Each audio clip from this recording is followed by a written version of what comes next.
Alright, so in today's video, we are going over Tera console's 123.01 build update. Now, this is the update that is getting released later tonight into today. So yeah, I'm just gonna go over, we're gonna read the patch notes, and then I'm also going to show the last stand kind of event stuff that is also going on with this update. So to start with, for dungeons, Manglemire is getting brought back, but it is only going to be a 3-person exclusive matchmaking dungeon. There will be no Vanguard request for this dungeon. You can only enter once a day, so I wonder if that's going to be once a day without Elite and 3 times a day with Elite, or if it's strictly only going to be one day. You will be able to obtain various materials and tradable training books. So that's kind of cool that training books from this are going to be tradable. I wonder if they're going to be the highest tier or what tier they'll be. But very interesting that they are making this have training books, and you know, once it's released, maybe I'll try to get in, make a video, and show what it drops. We'll see, it depends how busy my schedule is. Next, we have the Bahar Sanctum's Global Leaderboard Dungeon. This is the Last Stand Season 4. Every so often they do Last Stand or Global Leaderboards, and I will go over this more in depth later in the video. But basically, you know, it's a specific leaderboard dungeon. It's only going to be Bahar. They're making changes to his pattern, like his attack patterns, and his HP is going to be higher. Combat is going to start from phase 2, so you don't have to worry about phase 1. When you enter this, it counts as a Bahar Sanctum entry. There is apparently no leaderboard achievement title for this, which is weird because when we go over it, it says there is, so I really don't know what they're doing. The rewards given will be shown through the other page, so I'll show that after we're done talking about this real quick. You cannot reset this dungeon with the Battle Pass dungeon reset scroll, but if you own any Bahar Sanctum resets from back in the last years, apparently those should reset it. I don't know if this means they're gonna add them into the store. They're really stupid if they don't, but you know, the Tera devs are pretty dumb, so I don't expect them to do something anywhere half with, you know, it's hard to do something when you only have half a brain cell. And then obviously if anyone uses any bug exploits or proxy, I don't even know how you would proxy with an Xbox or a console, PlayStation, but apparently if anyone uses proxy, that will go away. So let's look, since we're at that part.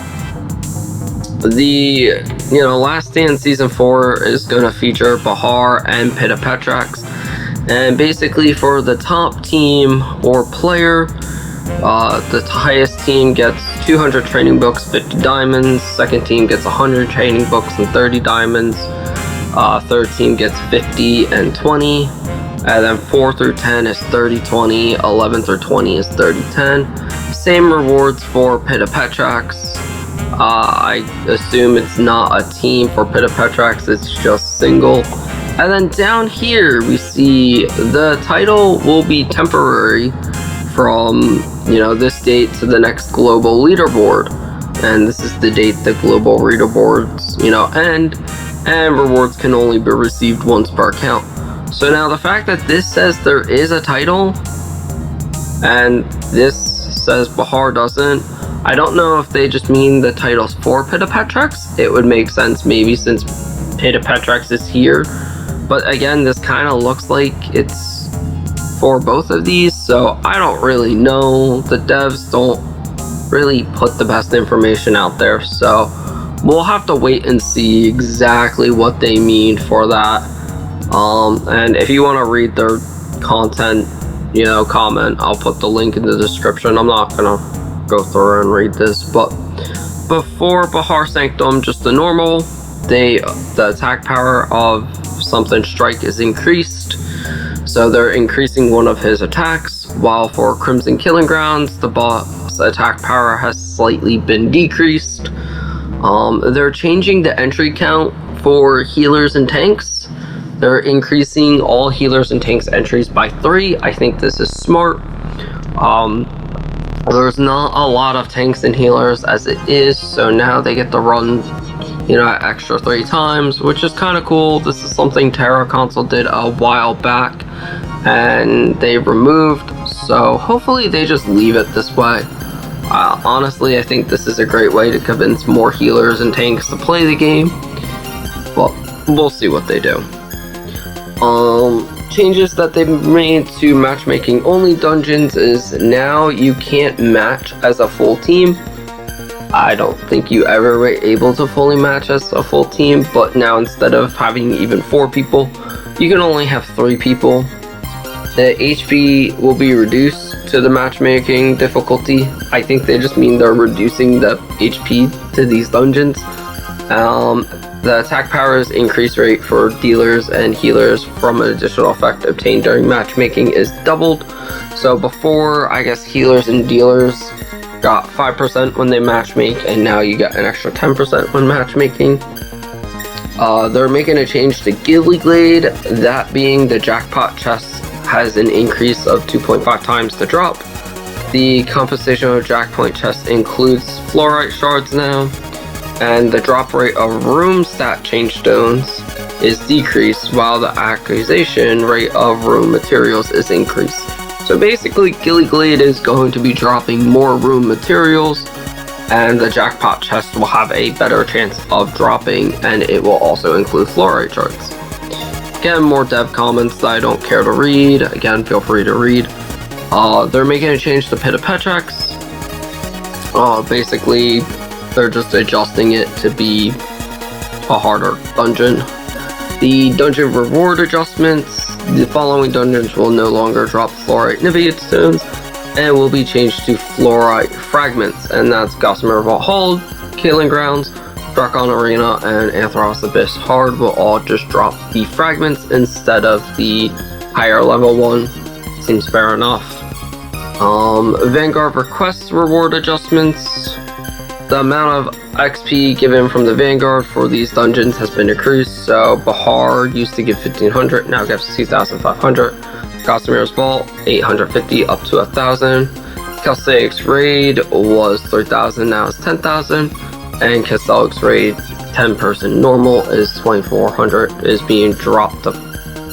I think that's a typo, I think they mean 5,000. Knowing them, it's a typo, but we'll see. I'll make a post patch note video and show all this stuff in game like I used to.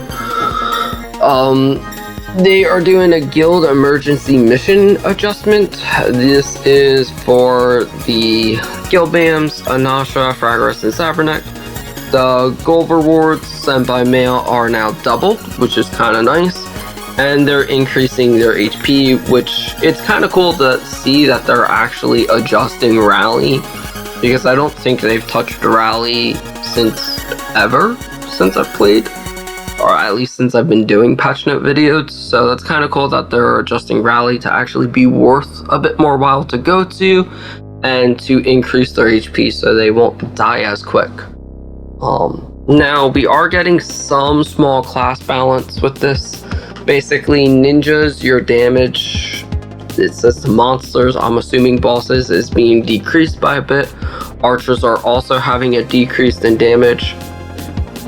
The stun effect to Brawler's Flip Kick is changed from a temporary effect to a permanent effect. I'm glad that they're doing this, because honestly it was stupid that they didn't do this. That stun always should have been in the game, and now they're keeping it in the game, which is good. Hopefully it actually works, because I've heard from some brawlers that it just doesn't always go. Daily rewards, you can now access it from the menu events. This is a new system where you can receive various types of rewards daily. Just logging in allows you to receive various rewards every day. If you purchase a premium pass, you can receive additional rewards. and it's a one-time receipt per account system, so you gotta choose the character you want it, and it resets 6 a.m. daily. So I wonder what kind of rewards. This almost seems like a second battle pass. They're making a change to the title. I don't know why. That's sure. The title screen's getting a change. They never mentioned that. This technically should be in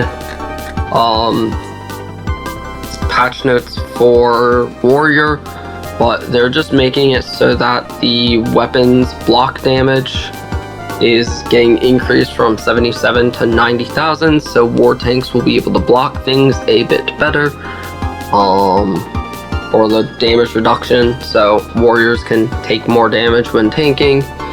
They're also changing the weapon attack modifier for Annihilation Staff and Spectre, along with Kai's Fury Staff and Kai's Fury Spectre. Again, this could have been in class balancing just to say that Priest and Mystics are getting a damage increase. Kai's Fury equipment, the equipment appeared will be applied to match the icon.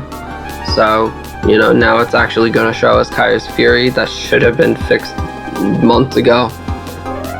Enchanting Dust Annihilation can be added to the storage method now, but to do so, it's going to be a processing craft recipe.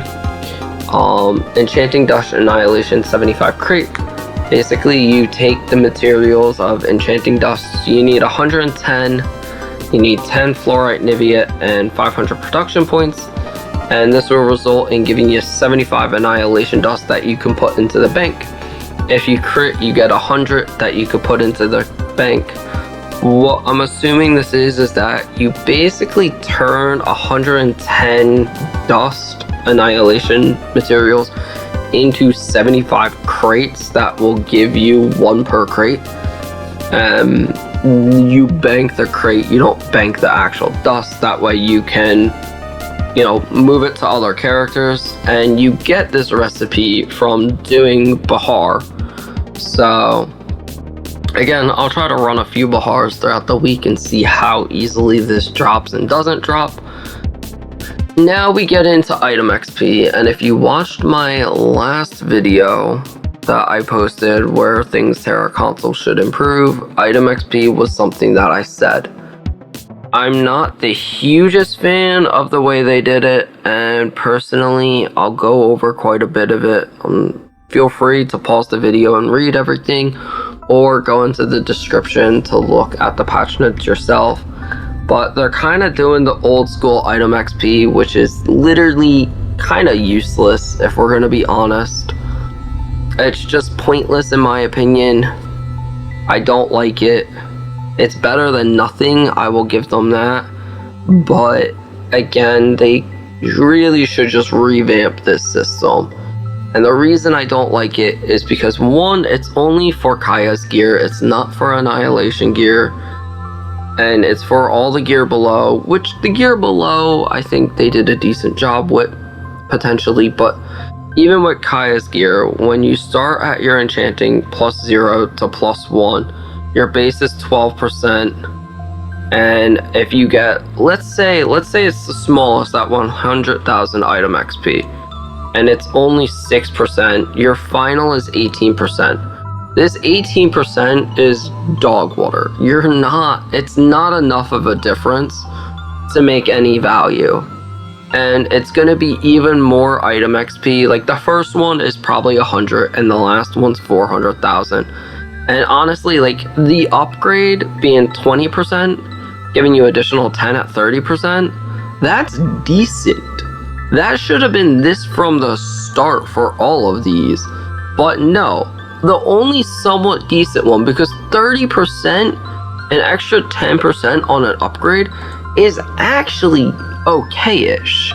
Personally, I think it should be higher for all of these, and I think this in a way should be higher. I think this should be 10 multiplied by 10, and then all of this should be multiplied by like 5 to 10. I think 60% extra, bringing you from 12 to 72 if you got 4 million item XP would be smart. Most players would take the time to actually grind the item XP, but there's no point in really grinding your item XP for like an additional 6%. And I guarantee most players are going to farm enough resources and just slap into their, weapons to get the enchant before they even get their full item XP, because it's not enough to make a difference. End of rant on that. Personally, I think they should just follow the fan servers and make enough item XP that you can get 100%, and then again, it's besides the point. Again, for base upgrade of, Stormcry and accessories, I think this is decent. Again, Stormcry going from 25 to 75% is good. I mean, that's actually smart. Giving an extra 30% on jewelry is decent, or 20%. I mean, I think that's all okay. I think these are better numbers than this. It's just the Kaya's Fury, and then of course Annihilation gear not having any. Again, I get they want you to, work for the final tier, but I think they should just revamp Enchanting, and there's so many ways they could go about it that would just be better than what it is. Alright, so moving forward, we go into the Valkyrie Federation coin store. I'm glad they made tweaks to this, because again, I spoke about this in my last video that it needs reworking, and this is really decent. The fact that you can get Kaya's Fury dust from here, you can get fluorite shards, fragment, and Niviate stones, and you can also get the stuff to enchant your runes. The prices are a little high, but it's better than nothing. I think this is smart. I think it's great, because you can easily get 150 of these pretty quick if you are running enough dungeons. And then they also made a change to stage 4, or the etchings. Instead of them being level 3s, you'll get level 4s from here. The dungeon core stones are getting changed just a bit. The Kaya's one, you can now purchase a common legendary card crate for 10 pieces, and then for Annihilation, you can be exchanged for Dungeon Core Annihilation. Oh, you can get rune stones. I apologize, I had to read that. It's like 4 in the morning. But yeah, now you can get rune stones for 1 piece. So they made the legendary, or the common to legendary card crates a bit more affordable from the Kaya's store, and they made rune stones now purchasable. For item descriptions, the following items can now be dismantled, which is rune crates and 3 Kaya's brooches, which I don't even know why they're putting that, because I thought they removed them from the game. And then lastly, there's a bunch of quests and quest improvements. I personally do not have the time or care to read all of this shenanigans, because I think it's all 0 to level 65 BS, so you can read it if you want, but I don't care. The event we already went over. It is the global leaderboard. This is just giving you the timestamp. There is also going to be coming out with this the 7th anniversary coin event. You use coins to get stuff. That's about it. More details on that when it actually drops. Same thing with the anniversary quest event. You can do special quests to craft things. Again, more details I'll go over with that. They are also bringing back the Jumping Growth event, which I think is a great time to bring it back. Hopefully this can, rally up some new players, because the last time they did this, they gave away a lot of stuff. So more info on that event. As you level your character, you get boxes and all sorts of goodies. So again, I will release more info on these events as I have it. As of right now, there's no info out. And then there's other changes, etc. changes where they're basically fixing character select screen, loading screen stuff, enchanting dust storage amount, and just holding amount. And then bug fixes that, like I said, I honestly don't care to read because I, one, highly doubt they actually fixed any of these things. Two, there's so much stuff they have to fix that they just haven't. And yeah, I'm done reading these kind of bug fixes. So feel free to read through them. Like I said, patch notes are always in the description of this video, so if I read anything wrong, call me out on it. If you have ideas, feel free to let me know. And that's about it. So I hope you all have a wonderful night. Hopefully I'll be playing a bit more to cover some of this stuff throughout videos. If my schedule opens up, it'll come out quicker. If my schedule's crazy, then I apologize. I'll get stuff done as I can. Within that, have a fantastic day or night, and I hope you all are enjoying Tera for what it is. So, bye!